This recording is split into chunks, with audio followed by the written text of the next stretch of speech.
को छोड़ भगवान हुए फरार। घटना के बाद से ही भोले बाबा फरार हो गए। गौर से देखिए, ये वही भोले बाबा है जिसके हाथरस में आयोजित सत्संग में भगदड़ मचने से 100 से अधिक लोग मारे गए। इनका असली नाम एसपी सिंह है। यह यूपी के कासगंज के बहादुर नगर के रहने वाले हैं।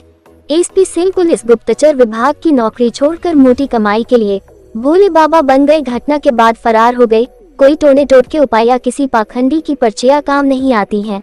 बाहर निकलिए इन ढोंगियों पाखंडियों के जाल से। नारायण साकार उर्फ सूरजपाल उर्फ विश्वहरी बाबा को जिसके कथित सत्संग में आए 116 श्रद्धालु कुचल कर मर गए। महिलाएं और बच्चे। मैनपुरी के एक आश्रम छिपा हुआ है नारायण साकार। पुलिस इस पर हाथ डालने से पीछे हट रही है।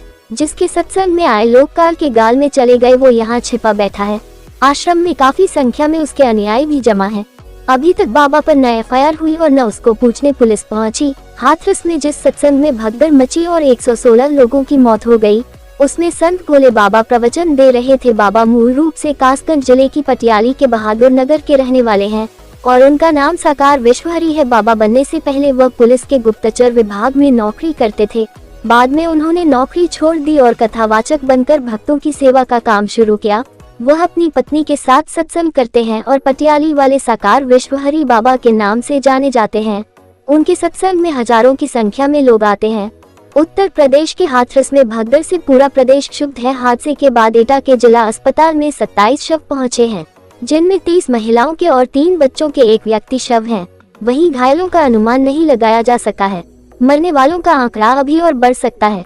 यह हादसा भोले बाबा के सत्संग में तब हुआ जब उनके प्रवचन कार्यक्रम का समापन चल रहा था। बताया जा रहा है कि आयोजकों ने जितनी भीड़ आने की बात प्रशासन को बताई थी, उससे कहीं ज्यादा लोग यहां पहुंच गए थे। समापन कार्यक्रम में भीड़ से कई लोगों को घुटन हुई, जिसके बाद मची भगदड़ में सैकड़ों लोग बेहोश हो गए। 116 लोगों की जान जाने की आशंका जताई जा रही है। कोरोना काल से चर्चा में आए बाबा। कोरोना के समय भी भोले बाबा का सत्संग कार्यक्रम विवादों में आया था। तब उन्होंने अपने सत्संग के लिए सिर्फ 50 लोगों के शामिल होने की अनुमति मांगी थी, लेकिन बाद में 50,000 से ज्यादा लोग उनके सत्संग में आए थे।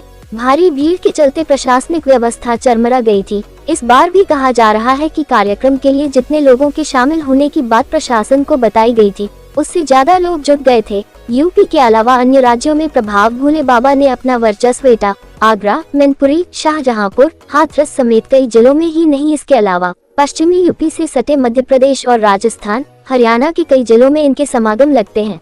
भोले बाबा के ज्यादातर भक्त गरीब तबके हैं, जो लाखों की संख्या में सत्संग सुनने पहुंचते हैं। साकार विश्वहरी भले ही खुद को भगवान का सेवक कहते हैं, लेकिन उनके भक्त बाबा को भगवान का अवतार बताते हैं। हजारों की संख्या में बाबा के सेवादार भी हैं, जो सत्संग की व्यवस्था स्वयं देखते हैं। अभी तक की प्राप्त सूचना के अनुसार 116 की मृत्यु कंफर्म है।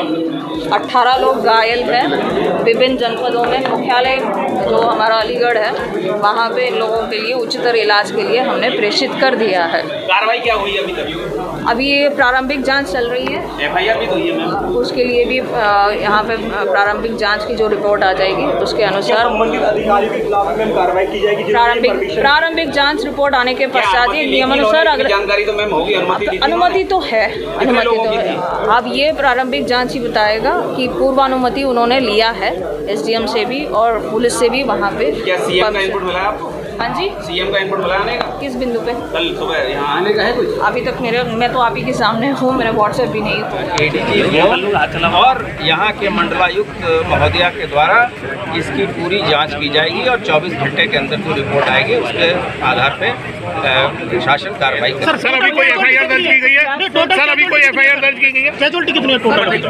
आपको मुख्य सचिव महोदय ने बता दिया सर, ये संख्या कोई हमारे उसके अलग नहीं है। उन्होंने बता दिया कि 116 लोग की। सर जो कोई एफआईआर लॉन्च की गई है अभी तक? के किसी भी चीज़ को जांच को इफेक्ट नहीं करना चाहते हैं। जांच का दायरा खुला है। जांच में जो भी तथ्य प्रकाश में आएंगे उसके आधार पर। सर कोई एफआईआर भी लॉन्च की गई है अभी तक? लेकिन पुलिस की तैनाती बहुत कम थी वहाँ पर। नहीं, वहाँ पर्याप्त बल लगा है। इस चीज़ का भी परीक्षण जो जांच कमेटी है करेगी। सर क्या एलआईवी रिपोर्ट दी गई?